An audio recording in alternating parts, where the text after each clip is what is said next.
Mesdames et messieurs, bonsoir. L'image du jour, elle s'appelle Suzanne Wajoka.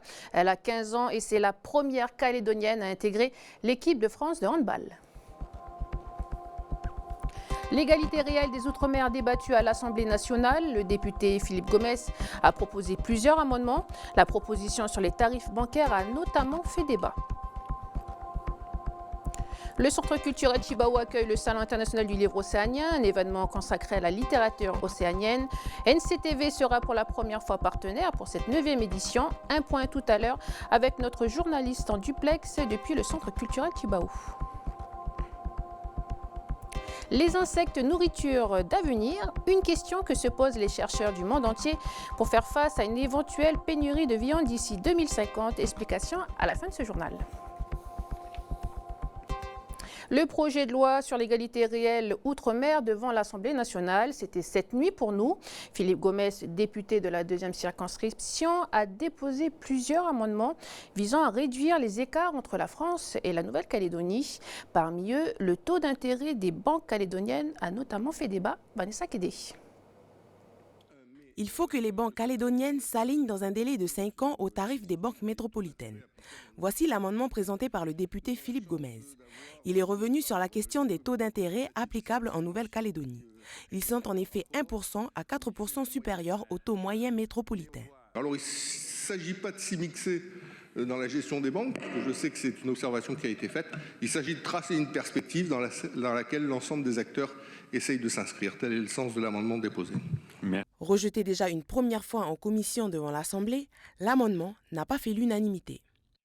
En l'état, et aujourd'hui, le haut-commissaire a suffisamment de pouvoir pour faire baisser, voire même fixer des délais pour aboutir à un accord de réduction du prix et des tarifs de certaines prestations bancaires. Et les taux d'intérêt, même si j'ai entendu l'argument du collègue qu'ils sont les meilleurs payeurs dans toute la République et que donc le risque de place serait moindre et que les banques devraient faire un effort, on ne peut pas les forcer en économie libérale à faire cet effort-là. Même si c'est vrai, on ne peut pas leur dire je vous somme, parce que les taux d'intérêt aujourd'hui sont négatifs, à pratiquer des taux proches de zéro. Et donc c'est vrai, c'est une ingérence, c'est une émission, et donc on aurait du mal à faire ça. On dira vraiment, on veut soviétiser l'économie de la Nouvelle-Calédonie et on aurait mauvaise grâce à faire ça. Donc c'est un avis défavorable. Pour les mêmes raisons, j'émettrai un avis défavorable.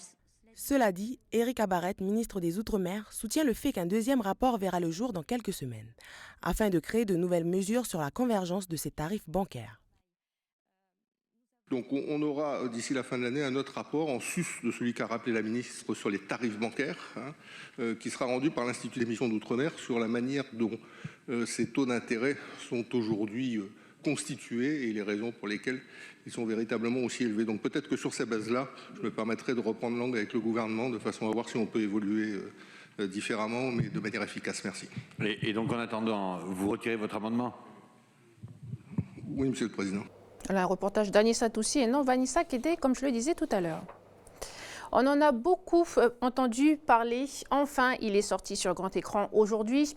Le film Mercenaires de Sacha Wolf, ce long métrage, je le rappelle, raconte l'histoire de Swané, un jeune Wallisien qui, malgré le refus de son père, part en France pour jouer au rugby. Autre culture, autre mentalité, loin de la famille, il affrontera un monde beaucoup plus dur qu'il ne l'imaginait. Alors, qu'en pensaient les spectateurs calédoniens? Nous avons posé cette question à la fin de la projection. Écoutez, Mercenaires, c'est un film qui est vraiment très fort. Rempli d'émotions, beaucoup de symboles, beaucoup de questions aussi il pose, je trouve.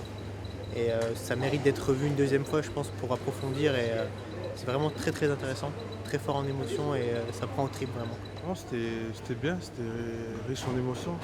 Mais comme j'ai voulu venir le regarder, c'est parce que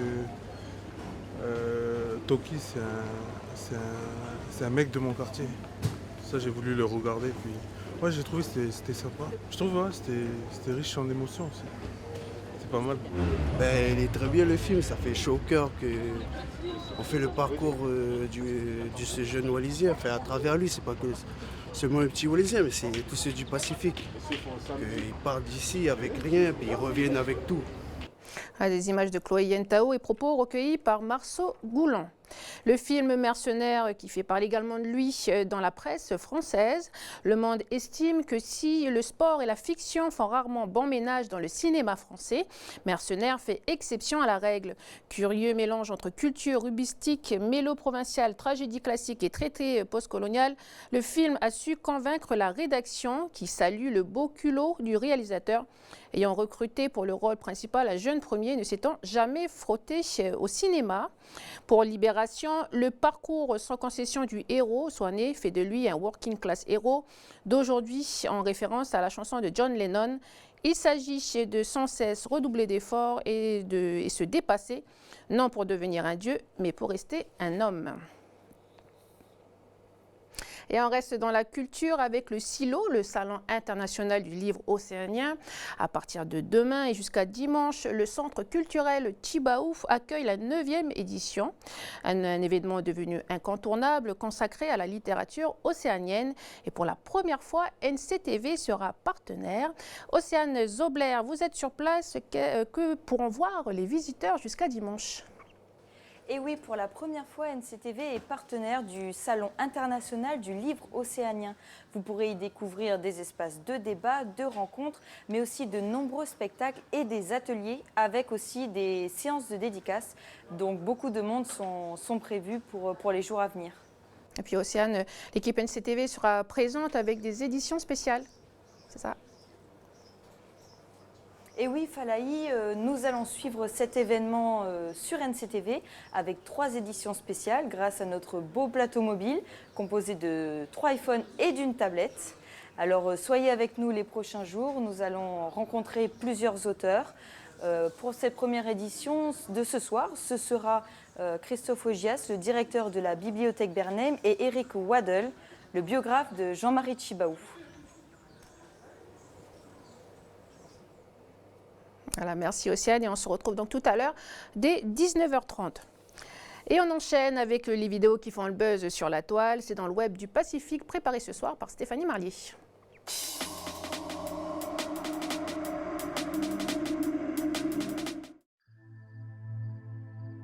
Les insectes, la solution aux problèmes alimentaires de demain. C'est du moins ce qu'avancent certains nutritionnistes. En 2050, nous serons en effet 9 milliards d'êtres humains sur Terre. La production mondiale de viande va devoir doubler. Cependant, les surfaces agricoles ne seront pas suffisantes pour assurer une telle production. La production et la consommation d'insectes pourraient être la solution pour répondre à ce défi.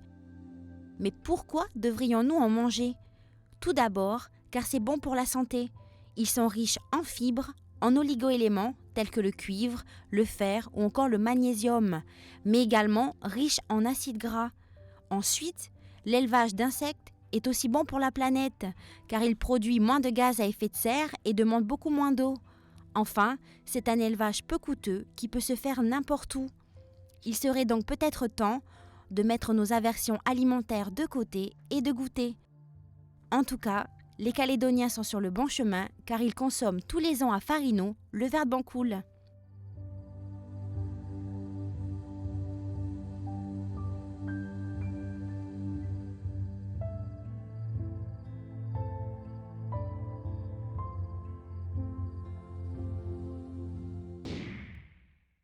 Toujours dans la healthy food, le Pokéball. Alors non, il ne s'agit pas d'une Pokémon food, mais bel et bien d'un plat traditionnel hawaïen servi dans un bol qui fait de plus en plus d'émules aux États-Unis et au Japon, où il a d'ailleurs presque réussi à détrôner le sushi, composé d'aliments sains et très peu caloriques tels que le thon rouge, les algues, l'avocat et le riz. Un plat à consommer avec excès. Régalez-vous! Et on poursuit cette édition avec du sport et notamment du handball, avec la sélection d'une Calédonienne en équipe de France cadette, Suzanne Wajoka, actuellement en stage avec les Bleus.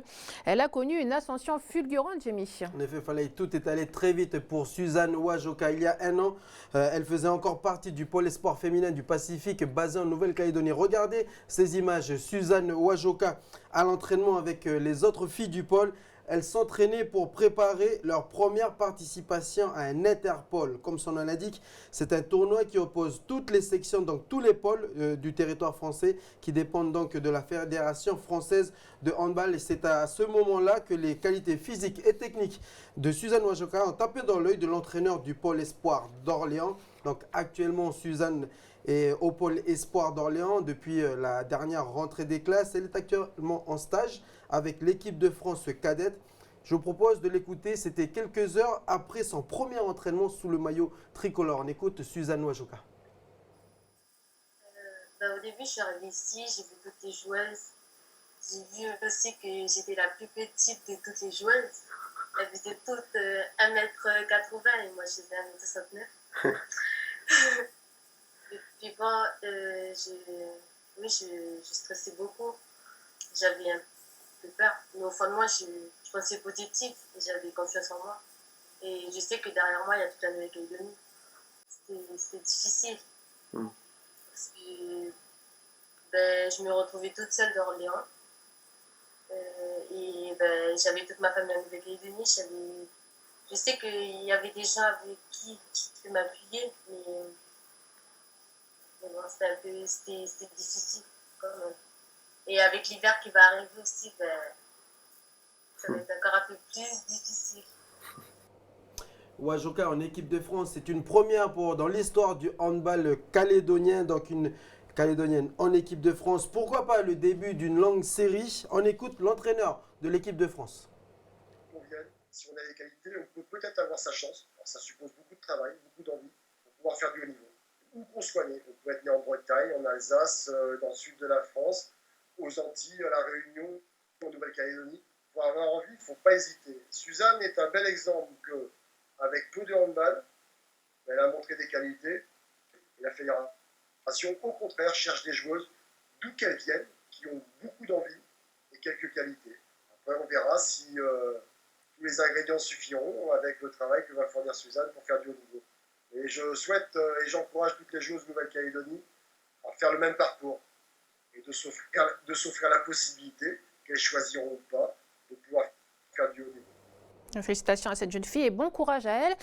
Voilà, l'actualité sportive dans le pays, c'est aussi du basketball avec la Coupe du Pacifique, Jamie. En effet, 4 équipes pour 2 billets et obtenir le droit de disputer les 32e de finale de la Coupe de France en ce moment même à l'Arène du Sud de Païta. Chez les filles, la JS VDT, la JS Vallée du Tir affronte l'AS Aorai. C'est une formation tahitienne. Une habituée de la compétition, il y a 2 ans, les Tahitiennes avaient battu les filles de l'AS 6e kilomètre.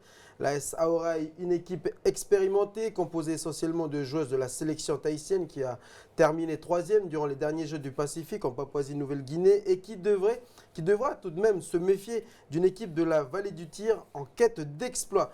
L'autre rencontre, c'est à 20h. AS Mandor, AS Aorai chez les hommes. Donc là, si l'on voit toujours les images des filles, on parle bien de basket masculin. Donc ce sont les Mondoriens qui retrouvent la compétition 12 ans après leur dernière finale contre leur adversaire du jour, qui est également l'AS Aorai. Et ce que je peux vous dire, excusez-moi, c'est que les Mondoriens ont soif de revanche. Parfait, merci Jamie. J-2 avant les 2 semaines de vacances scolaires, de nombreuses activités dédiées aux enfants sont proposées partout dans le pays. Parmi elles, le hip-hop. Sofiane Karim, professeur de danse, propose des ateliers d'éveil à partir de 4 ans. Notre reporter Mara Lourde a filmé une de ces animations, un reportage qui se passe de commentaires.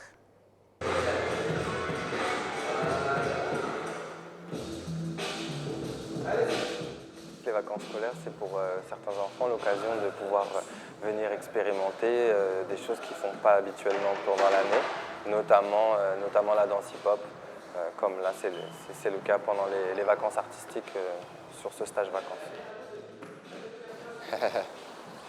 Voilà, petit cercle, et vous maintenant vous pouvez travailler avec les pieds aussi, en posant les mains. Je vais aller, voilà, faire un cercle avec mon pied. Avec quoi d'autre vous pouvez faire un cercle aussi? Avec la tête. Avec le coude, avec la tête, avec quoi d'autre? Les genoux? Tout le corps, ouais. Le coude. Quoi d'autre? L'apprentissage de la danse à cet âge-là, c'est un travail, un développement de motricité, de travail de rythme, de travail de coordination, de développement d'appui, de conscience corporelle, conscience musicale aussi, spatiale, pouvoir aussi expérimenter, prendre des risques physiques, contrôler, mesurer avec un professeur qui peut les amener aussi, les structurer. C'est aussi un apprentissage de son propre corps. Un apprentissage de son propre corps, de l'environnement qui l'entoure, des appuis, du travail avec le sol, de la relation avec le sol, avec la musique, avec les autres aussi. Donc c'est vrai que c'est beaucoup plus que simplement des chorégraphies. 1, 2, 3, allez, 5, 6, allez, essayez, voilà. Ouvre, voilà. Passe, voilà. Essayez maintenant de croiser derrière. Au niveau des bras, quand on revient, fermez. Et quand vous ouvrez avec la jambe, voilà, ouvrez avec les bras. Bien. Bien. Continuez.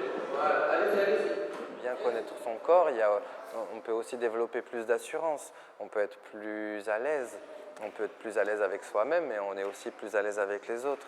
Et cette à l'aise-là, elle peut se transformer au fur et à mesure des années en beaucoup de belles choses positives. On peut aider les autres à mieux se connaître, on peut aider les autres à mieux se comprendre, etc. etc. Ça peut aller très loin. Après, c'est simplement des petites graines qu'on sème et après, c'est à eux de faire leur parcours, mais au moins, on sait que c'est des graines positives, c'est des choses positives.